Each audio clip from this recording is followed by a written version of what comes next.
Tier list Marvel Phase 4 aja kali ya. Oke, let's go. Yo guys, selamat datang lagi di Hero Review. Dan ya teman-teman, sudah cukup lama gue tidak bikin video. Ya seperti biasa ya kan, gue lumayan sibuk nih. Dan untuk mencari waktunya, sebenarnya gue rada males sih. I'm back, right? Gue bakal coba bikin video yang lebih santai aja teman-teman ya kan. Gue biar cepet aja nih. Seperti yang kalian tahu ya kan, Marvel sekarang sudah memasuki phase kelima. Dan gue sudah sempat bahas dan memberikan pendapat gue mengenai beberapa film dan TV show yang bakal keluar. Gak kerasa ya teman-teman, ternyata Marvel Phase 4 tuh udah ya cukup lama ya, maksudnya udah setahun lebih gitu ya. Nggak tahu ya udah nyampe, nggak setahun lebih ya, tapi udah hampir setahunan lah. Gue pikir karena kita sekarang udah masuk Phase 5, jadi kenapa nggak bikin tier list aja. Ya ini dia teman-teman, seperti yang kalian lihat gue sudah masuk ke tier maker seperti biasa. Sebenarnya sebagian besar gue udah bikin reviewnya sih, tapi ya mungkin gue pendapat gue bakal beda dari sebelumnya. Jadi ya langsung aja, let's go. Tapi sebelum mulai mungkin kita bisa setujui Phase 4 adalah phase terburuknya Marvel ya. Kita bisa akui itu. It is the worst. Apalagi isinya kebanyakan seri-seri juga, dan banyak orang yang juga protes kayak kenapa sekarang banyak serinya, jadi ribet ngikutinnya kan. Dan jujur ada beberapa hal yang gue nggak selesai nonton nih, bahkan ada yang belum nonton. Oke.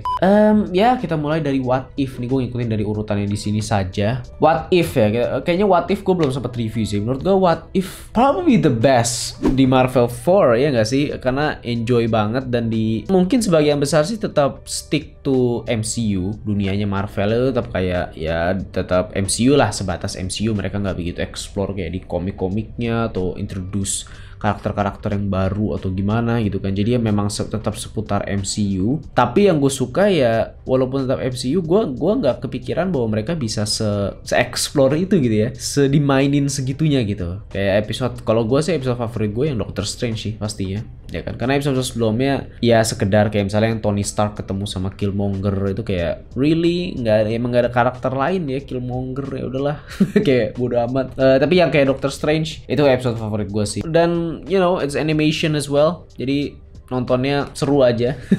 Gue bakal taruh What If, you know what S ya. Ini ranking S A B C D nya ya di lingkup phase 4 aja ya, phase keempat gitu. Oke, selanjutnya adalah Black Widow.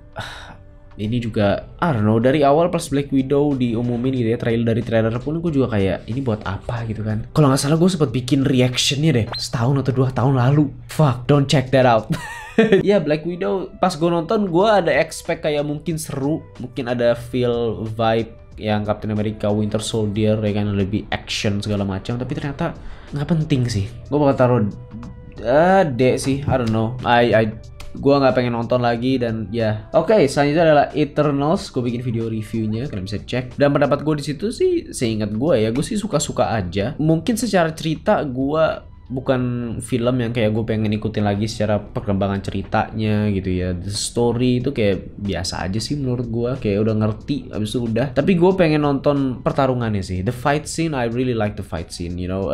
Tipe-tipe pertarungan yang superhero banget lah gitu, yang bakal pas nonton gue berharap DC bisa bikin kayak gitu pertarungannya. Gue bakal taruh Eternals B sih. I kinda liked it ya. Oke, selanjutnya Thor Love and Thunder. Oke, gue sempat bikin reviewnya ya kan.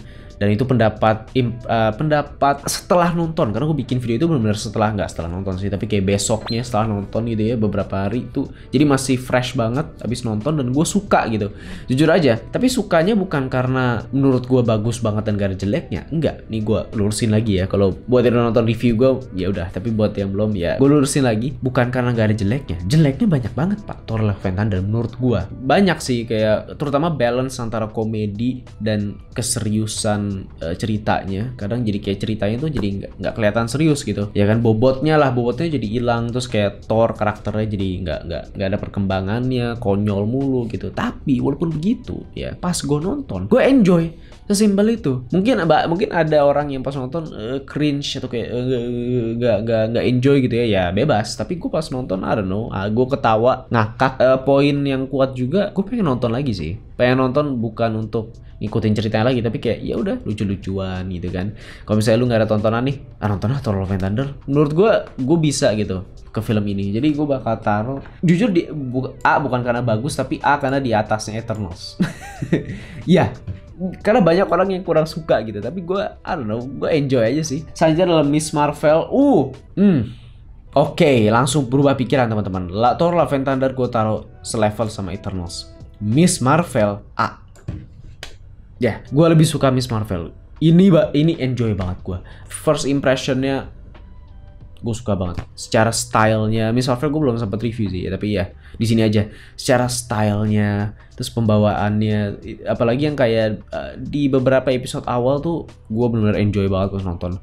Itu kayak apa ya? Ya that vibe teenage-nya dan juga art artistiknya, I don't know, ya kan. Ada scene yang dimana setiap si Kamala Khan itu kan, si karakternya dia lagi berhayal, itu jadi kayak ada animasinya, terus dan menarik juga secara directnya, secara shot kameranya, pergerakannya itu tuh menurut gua kreatif dan youthful. Asik ya kan, youthful creativity, I don't know. Ya, tapi walaupun kekurangannya di ujung yang mereka mulai explore dunia jin, ya kan, dunia jin dan kayak mulai serius, itu threw me off. Itu gue kayak kok jadi kurang ya, jadi boring banget gitu. Tapi yang bikin tetap menarik sih karakter Kamala Khan-nya aja. Dan sebenarnya yang menarik itu di saat mereka tuh balik ke kehidupan normalnya gitu loh, yang pas di sekolah. Sebenarnya yang first half-nya itu loh, setengah awalnya itu gue suka banget, tapi setengah akhirnya mulai boring tuh, ke akhir tuh. Apalagi mulai mereka introduce karakter-karakter yang kayak muncul habis itu udah hilang. Ya kan? Ya sayangnya di situ sih. Gua tahu kekurangannya gue lihat banget ya, tapi secara phase 4 gue taruh di A. Oke, WandaVision S sih. Paling unik apa yang dihadirkan gitu kan, dari yang kayak TV show yang lama-lama itu. Sedikit misteri ini ada apa, dan perkembangan karakter Wanda-nya juga, konfliknya yang dihadapi terutama di Wanda-nya, dan salah satu yang paling bagus sih sebelahan sama What If sih. Ya WandaVision bagus sih, gue suka sih. Oke, selanjutnya adalah Shang-Chi. Menarik nih. Karena gue tahu, gue ngobrol sama temen gue ngobrol sama sepupu gue, ya kan, kalian tahu sepupu gue, The Expert, ya kan, dan banyak orang juga suka sama Shang-Chi. Oh no. Oke, gue bakal jujur aja, Shang-Chi cek. Mungkin gue orang salah satu yang berapa persennya yang dikit yang gue kurang suka sama Shang-Chi, man.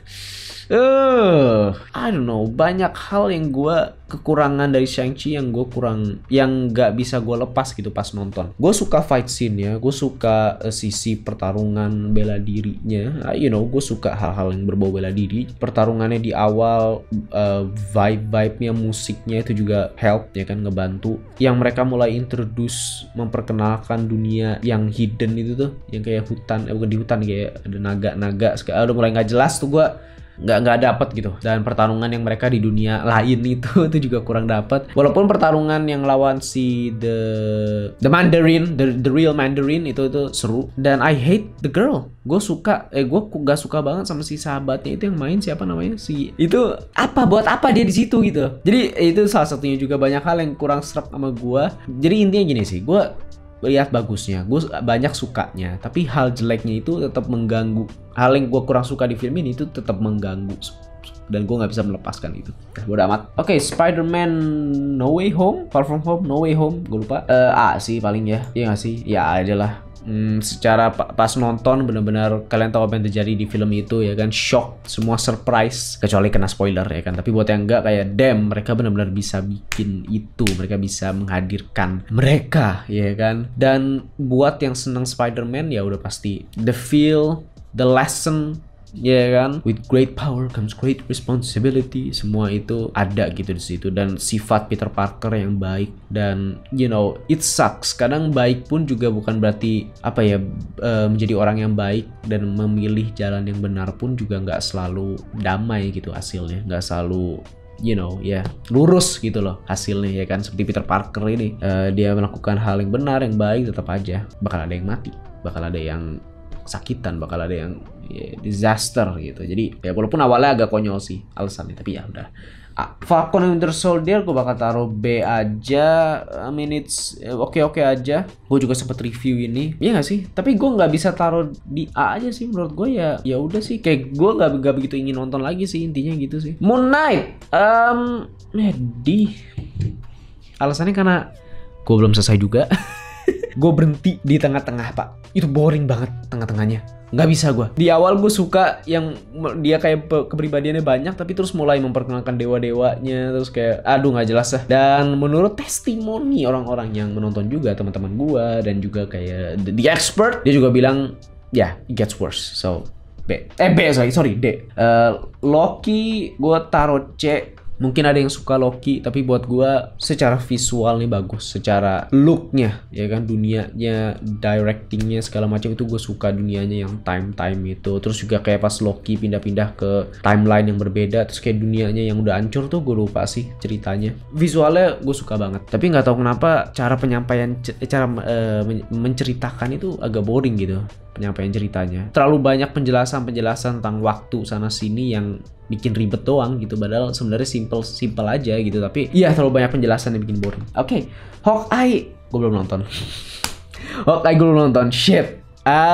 Ya gue nggak bisa kasih pendapat, kalian silahkan komen di bawah. Nah ini, kalian silahkan komen pendapat kalian mengenai seri Hawkeye. Ada yang bilang bagus, ada yang bilang biasa aja. Komen di bawah. Oke, selanjutnya Doctor Strange Multiverse of Madness. Gue udah bikin reviewnya dan hasilnya kalian bisa cek aja review gue. Tapi yang jelas gue enjoy, gue suka, gue bakal taruh di A. Ya, kreatif, Pak. Oke, dan untuk She-Hulk ya, kebetulan pas gue bikin video itu gue belum nonton She-Hulk. Tapi sekarang gue udah, ya kan, this is me from the future. Ya, dan She-Hulk baru saja keluar episode 1-nya. Gue udah nonton untuk episode 1-nya, jadi gue bakal berikan impression gue aja sih dari episode 1-nya She-Hulk. Dan menurut gue sih, I think it's good, I think it's great. You know, nggak ada hal yang kayak mengecewakan banget.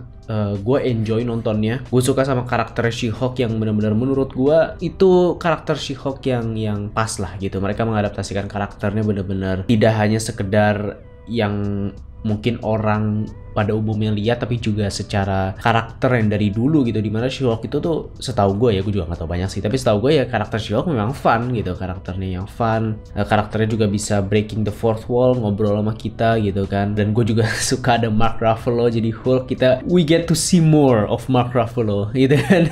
Nggak cuma sekedar karena dia nggak punya film sendiri, tapi sekarang dia bakal muncul lebih banyak kayaknya di episode 1 doang, gue nggak tahu, tapi gue berharap bisa lebih banyak melihat Mark Ruffalo di sini. Gue suka ketidakseriusan dan bahkan ya komedinya, hubungan Hulk dan juga si She-Hulk-nya ini yang cousin dan cuman ya latihan jadi She-Hulk. Bahkan untuk CGI-nya sekalipun gue ngelihat banyak orang yang sekedar protes dari CGI-nya sih ya kurang bagus gini gitu. Tapi menurut gue CGI-nya I think it's good. Banyak yang bilang jelek, tapi nggak tahu kenapa dari yang gue lihat di episode 1 I think it's good. I think menurut gue cukup gitu. Namanya ini juga seri, gue bahkan lebih mending ini dibanding Miss Marvel. Menurut gue lebih oke ini dibanding Moon Knight. Mungkin selevel sama Moon Knight. Moon Knight juga terlihat oke, terlihat cukup juga CGI-nya. Tapi ya She-Hulk-nya menurut gue oke aja. Walaupun mungkin rambutnya kayak terlalu perfect banget gitu ya rambutnya si She-Hulk. Tapi secara ekspresinya segala macem, dan pas mereka latihan jadi Hulk itu panjang loh. Maksudnya banyak loh momen mereka jadi Hulk di episode 1 gitu. Itu kan CGI semua gitu. Dan mereka bisa buat itu satu episode untuk seri, itu menurut gue kayak udah oke gitu. Mungkin kedepannya kita belum tahu episode selanjutnya apakah bakal tetap konsisten bagusnya. Gue berharap iya gitu. Tapi kalau untuk kekurangannya, kalau dari gue itu lebih kayak ke penyampaian komedinya yang menurut gue tidak pas sifat She-Hulk-nya yang benar-benar apa ya, outgoing dan komedi banget gitu ya secara karakternya, tapi tidak pas dengan pembawaan I don't know filmnya gitu, yang kelihatan itu kayak flat aja gitu, nggak begitu ada kayak keunikan dalam pengambilan gambarnya gitu. Contoh misalnya Miss Marvel itu ngambil gambarnya, pergerakannya itu tuh mendukung sifat lucunya atau komedinya atau sifat yang ingin dibawakan di serinya gitu ya. Kalau She-Hulk tuh kok rada flat aja gitu kan. Apalagi She-Hulknya kan kayak outgoing banget gitu kan, karakternya ngomong ke kita gini lucu, tapi ngambilnya kok kayak biasa aja gitu. Itu aja sih kurangannya. Untuk She-Hulk gue bakal sejauh ini satu episode gue bakal taruh di B dulu dah. Oke. Tapi ya itu dia teman-teman, tier list Marvel Phase 4 menurut gua. Silahkan kalian komen di bawah menurut kalian bagaimana di setiap show dan seri ini. Tapi kita semua mungkin bisa setuju bahwa ini Phase Marvel paling buruk. Paling biasa aja. Iya, tapi pasti gua bakal nanti Phase 5 sih menurut dari news-newsnya itu tuh, yang apa yang bakal muncul di situ, gue udah bahas juga. I love it. Let's go. Tapi ya teman-teman, silahkan komen di bawah, like video ini kalau kalian suka, share pendapat kalian bagaimana, share video ini juga. Silahkan komen juga di bawah kalian pengen lihat gue bikin video apa lagi. Gue, working on new video. Gue pengen bahas beberapa hal, ada manga yang pengen gue bahas, anime juga. Jadi tunggu aja. Bukan anime yang baru, sebenarnya anime yang gue suka aja gue bakal bahas sih, dan manga yang pengen gue. Intinya hal-hal yang pengen gue bahas, gue bakal bikin videonya. Tunggu aja. See you in the next video and keep improving what you like. Bye.